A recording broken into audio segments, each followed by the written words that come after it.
As expected, foreign investors are keenly watching the investment journey of Dangote refinery to see how to plug into investment in this refinery amidst all of this murky water that we see. And according to Mr. Farouk Kailan, the Chief Executive Officer of Premium Africa Holdings, he spoke during our business morning earlier to say benefits of crude oil being paid for in Naira and the domino effect on the strength of the local currency cannot be quantified. He was a guest on Business Morning earlier today.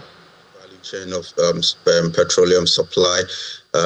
Once it's become localized, then indeed you also understand that logistics would also provide a very important opportunity for those who want to enter the space. Those who would also need capacity enhancement would also reach out to international community. The international community has always, investor community has always find it difficult to plug in. They say blessings can come in different ways. It's a blessing in disguise. Others have been at the doorway trying to find themselves in. And this one offers a very important, dynamic. So what you realize is that just logistics conversation will start happening. Those who see Nigeria as a powerful force would also start, expressing their interest. And then definitely it would all translate into more investment coming in. What excites me particularly about this one is that, yes, indeed, transactions will be done in the local currency. All right, so that's from Business Morning. Now, of course, we're going to build on that conversation right now.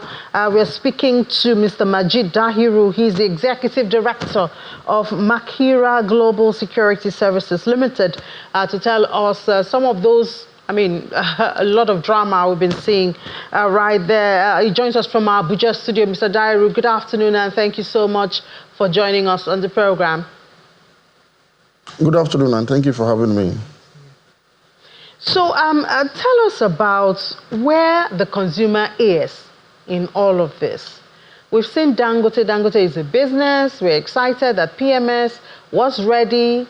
Now it's being loaded by the NNPC, whom we know for now they will be the only off-takers. But we are seeing this issue of pricing. NNPC said they sold 898, and Dangote said they did not. We now see the price moving even for NNPC petrol station. Where is the consumer in all of this, really?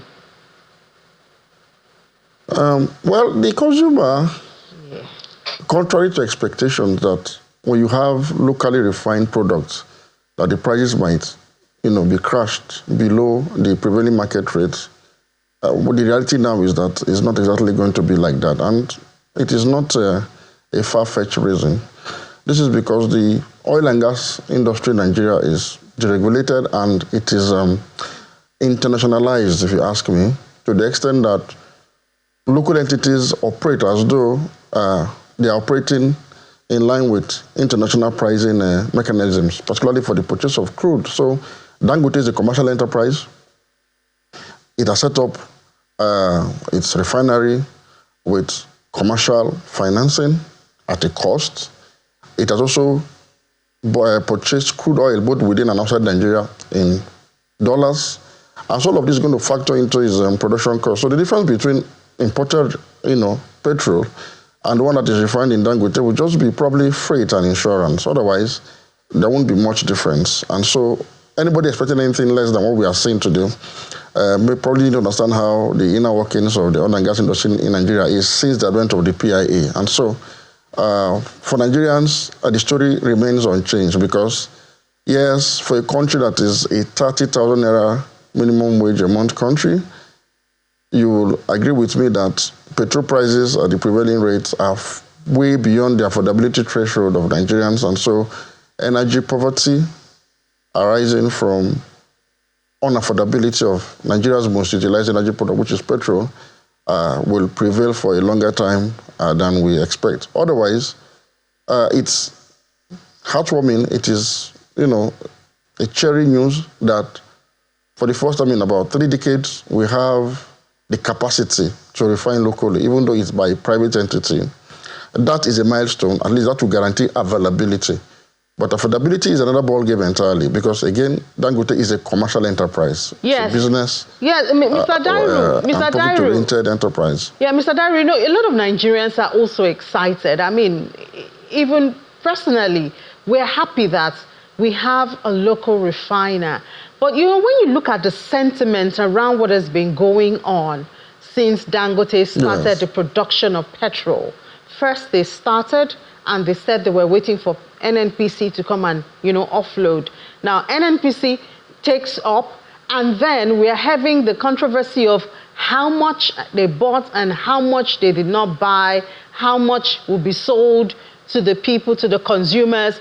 And then one will wonder, what is the true picture? Because you talk to a lot of Nigerians. I've had a lot of conversation with analysts and experts in the industry, and there's a lot of expression of lack of trust on the activities of the NNPCL. And these are the issues that actually bring this up. People really want to know what is going on. Why is NNPCL saying they're buying at 898? Dangote is saying that's not how much they sold it for. And then suddenly we now know how much NMDPRA fees cost and all of that. All of this bring about some sentiment in the mind of the consumers.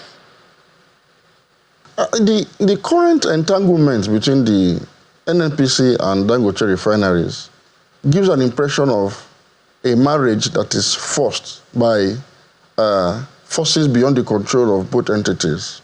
I say this because ordinarily one would have expected Dangote to offload this product into the market, given the fact that it's now a free market-driven enterprise and sector, given the fact that the downstream sector, the petroleum industry, has been deregulated. One would have expected him to name his price and distribute freely to willing buyers and willing off-takers, rather than opting for this, entanglement with the NNPC, with the NNPC being the sole off-taker.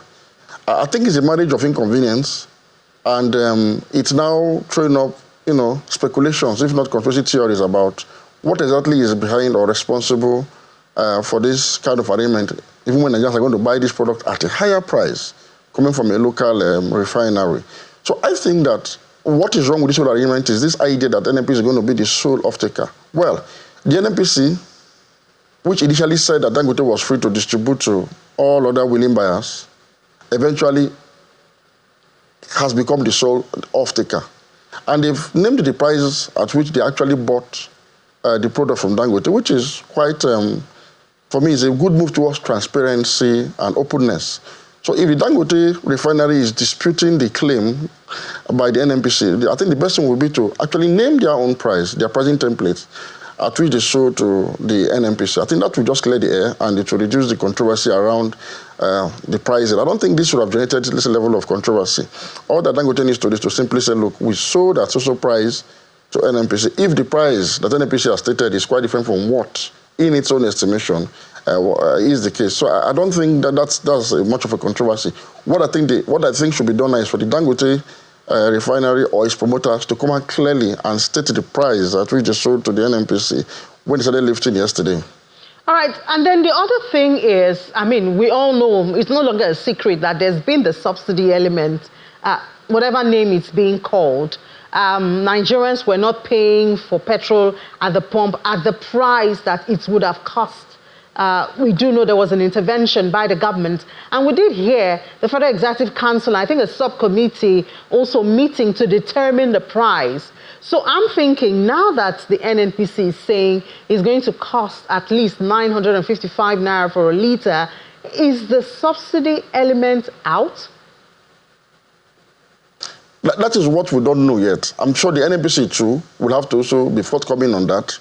Because recall that a few weeks back, the NNPC came up to admit that they were indeed subsidizing petrol through under recovery, and it has actually plunged the company into a $6 billion debt burden. And so, based on that, the adjusted price is upward. So I expect the NNPC to also be forthright on that to say whether or not this price is reflective of the market rates or otherwise. Now, on the part of the federal government, this other arrangement about the Federal Executive Council set up a committee to determine prices that the products from Dangote will be sold is also very ambiguous, nebulous, and not very clear.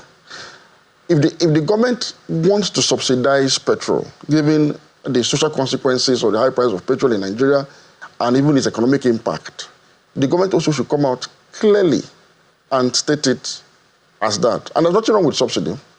For some of us, we always advocated that subsidy is a useful instrument to guarantee the affordability component of energy security. But this cannot be done at the expense of the earnings of NNPC. And that is what has been wrong with the subsidy that was partially restored since August last year by an administration that claimed that subsidy was gone. The burden of subsidy was being borne by the NNPC, and that is not how it's supposed to be, because it's a federation issue. It's a matter of priority. It should be a matter of priority for the Nigerian Federation.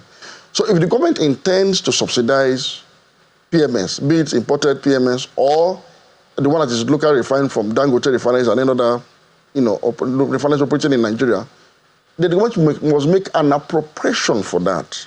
And also probably look at the PIA and adjust or amend any relevant section that prevents the government from actually dictating prices or determining prices through the instrumentality of subsidy and other forms of intervention to bring down the prices. I say this because, yes, Nigerians would want, cheaper sources of energy for their economic activities. And at the current rate, it is way beyond the affordability threshold of Nigerians. But that is a decision for the federal government to take as a government, as an administration, and not for a company like the NNPC to take. So it's a responsibility for the federal government. And I think that in doing this, I do not think that the old method of NNPC being the sole importer of petrol or being the sole off-taker of petrol from Dangote will be the solution. I think there should be an appropriation for this, a proper agreement between the government and Dangote. All right. So you can subsidize Dangote adequately to achieve a price that you consider as being within the affordability threshold of your citizens as a government. All right, that Mr. should be between the federal government and Dangote. But until then, I think Dangote should just do business with NNPC and other willing buyers of his product on a willing buyer, willing seller basis in line with what the PIA has actually dictated. All right, Mr. Majid Dairu, Executive Director, Makire Global Security Services Limited. Thank you so much for your time this afternoon. Thank you very much.